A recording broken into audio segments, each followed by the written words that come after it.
در ولایت خطلون با مقصد پیشگیری از بیماری سیرویتی کرونا ویروس از طرف رهبران و مسئولان تدبیرهای بی‌ضررگردانی سامان داده می شود.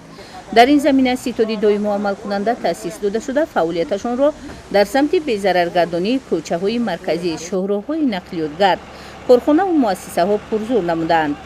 کارمندان ریاست خدمات دولتی آتش‌نشانی ولایت خطلون در همدستی با شعبه وزارت کارهای داخلی در شهر بختر، بازرسی دولتی اتومبیلی شهر شبانه روز گذشته کارهای بی‌ضررگردانی را در کوچه و خیابان‌های مرکزی، شهرهای نقلیاتگرد با پاشیدن محلول‌های مخصوص به اجرا رسانیدند.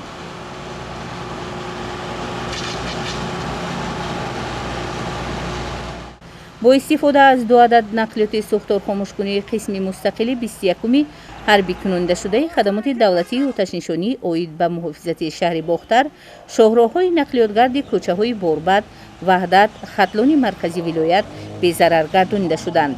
چنین تدبیرهای بی‌ضررگردانی در صحن و اطراف جمعیت دارای مسئولیتش محدود فراوان قرغن‌تپه شهر بختر نیز از طرف کارمندان آتش‌نشانی گذرانیده شد.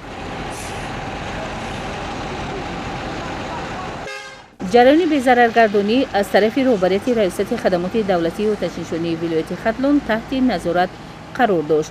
بنا به اطلاع متخصصان مرکز نظارت دولتی سانیتری اپیدمیولوژی شهر بختر که در همکاری با ریاست خدمات دولتی آتش‌نشانی ولایت و دیگر ساختارهای وابسته قرار داشتند، پاشیدن گیپوخلورید نتری در کوچه خیابان‌ها، شهرهای مرکزی ولایت هدفمندانه صورت گرفته خطر پهنشوی بیماری‌های سیرویتی به خصوص بیماری کرونا ویروس را یک اندازه کاهش می‌دهد.